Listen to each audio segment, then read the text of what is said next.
오늘은 10번째 문답을 살펴보겠습니다. 웨스트민스터 소교의 문답 10번째 문항은 이렇게 질문합니다. 하나님께서 사람을 어떻게 창조하셨습니까? 이에 대해서 답변을 이렇게 말해요. 하나님께서는 사람을 남자와 여자로 창조하셨는데 지식과 의와 거룩함에 있어서 하나님 자신의 형상대로 창조하셨고 또 피조물을 다스리게 하셨습니다. 새해가 되면 많은 사람들이 점을 보러 가거나 절에 가서 불공을 드리려고 합니다. 요즘 젊은 사람들은 타로점을 보러 가는 게 유행처럼 돼 있고 종종 점집에 가서 한 해의 운세를 점치기도 하죠. 심지어 크리스천이라고 하는 청년들도 12월 31일에는 송구영신 예배 드리고 1월 1일에는 점을 보러 가면서 재미로 본다 이렇게 이야기하는 사람들이 있습니다. 하지만 먼저 여러분에게 말씀드리고 싶은 것은 하나님께서는 어떠한 형태로든 점을 보거나 미신을 의지하는 것을 금지하고 계십니다. 신명기 18장 9절에서 11절은 이렇게 말합니다. 내 하나님 여호와께서 내게 주시는 땅에 들어가거든 너는 그 민족들의 가증한 행위를 본받지 말 것이니 그 아들이나 딸을 불 가운데로 지나게 하는 자나 복술자나 길흉을 말하는 자나 요술하는 자나 무당이나 진언자나 신접자나 박수나 초혼자를 너희 중에 용납하지 말라.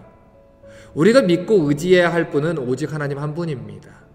하나님이 우리를 붙들고 계시고 섭리하고 계시니 괜히 무당을 찾아가고 돌탑을 쌓으면서 우상을 섬기는 형태의 신앙생활을 해서는 안 된다는 것이죠. 오늘 우리가 읽은 이 10번째 문답은 하나님이 인간을 어떻게 창조했는지 그리고 어떻게 대우하셨는지를 가르쳐주는 귀한 문답입니다. 하나님은 사람을 남자와 여자로 창조하셨어요.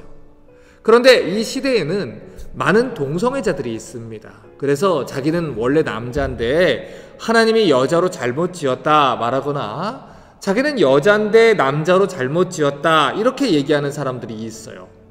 그리고 자기의 성을 자기가 선택해서 바꾸겠다 하는 사람들이 있습니다. 하지만 이것은 하나님의 창조 질서를 받아들이지 못한 데서 일어나는 일입니다. 하나님은 인간을 창조하실 때 남자와 여자로 창조했습니다. 그리고 남자와 여자가 결혼해서 한 가정을 이룸으로써 생육하고 번성하여 땅에 충만하라 말씀하셨어요. 그런데 많은 사람들이 자기가 원하는 대로 남자가 남자와 결혼하고 여자가 여자와 결혼할 수 있다고 주장을 합니다. 심지어 여러 나라들과 미국의 많은 주들이 이 동성 결혼을 이미 합법화시킨 상태예요. 그리고 그들이 주장하는 건 자신의 자유입니다. 하지만 문제는 인간의 자유를 하나님의 창조 질서보다 위에 두었다는 데서 발생을 해요. 하나님이 창조하신 질서와 하나님의 주권을 무시한 채로 자기 소견에 옳은 대로 살아가는 것이죠. 성경은 그것을 죄라고 말합니다. 여러분, 세상을 창조하신 분이 누굽니까? 하나님이십니다. 그러면 세상의 주인은 누구십니까? 하나님이십니다. 그렇기 때문에 우리가 세상의 창조주를 분명하게 알고 있다면 하나님이 디자인하신 대로 계획하신 대로 살아가는 것이 선하다는 것을 고백하게 될 거예요. 성경은 분명히 하나님이 남자와 여자로 인간을 창조하셨다 말합니다. 그리고 그들이 생육하고 번성하라는 질서를 주셨어요.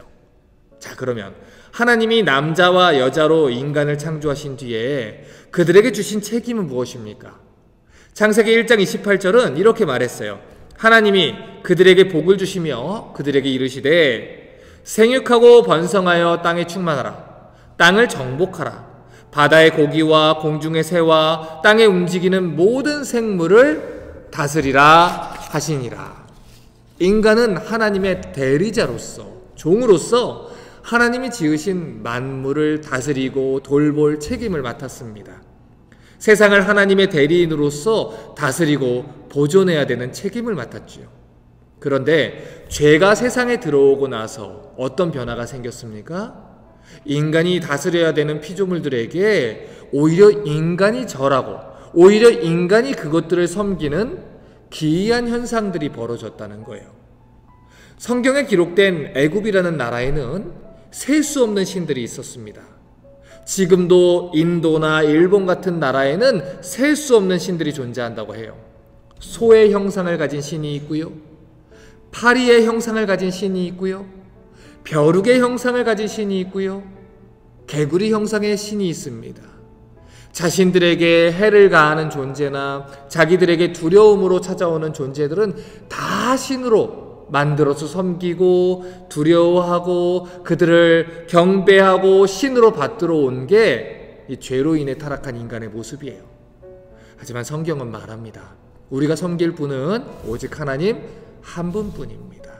다른 피조물들은 우리가 다 다스리고 관리해야 되는 피조물들입니다. 그것들은 우리가 절하고 경배해서는 안 되는 것들이에요. 그렇기 때문에 여러분의 자녀들에게 교육하실 때 하나님 외에 두려워하고 하나님 외에 의지하는 그 어떤 것들도 없도록 하나님만을 섬기도록 가르쳐 주시기를 부탁을 드립니다. 여러분, 크리스천들에게는 징크스라는 게 없습니다. 이것을 가지고 가면 재수가 없고 이것을 가지고 가면 재수가 있고 이런 표현들은 성도들에게 존재하지 않아요. 우리는 하나님의 섭리와 도우심 속에 살아가는 자들입니다. 하나님만 섬기고 하나님만 의지하며 사는 자들입니다. 그러므로 자녀들이 올바르게 하나님만 예배하고 섬기고 살아가도록 가르쳐 주십시오. 그리고 크리스천 부모로서 먼저 모범이 되셔서 타로나 점이나 다른 미신적인 요소들이 집안 내에 있지 않도록 하십시오.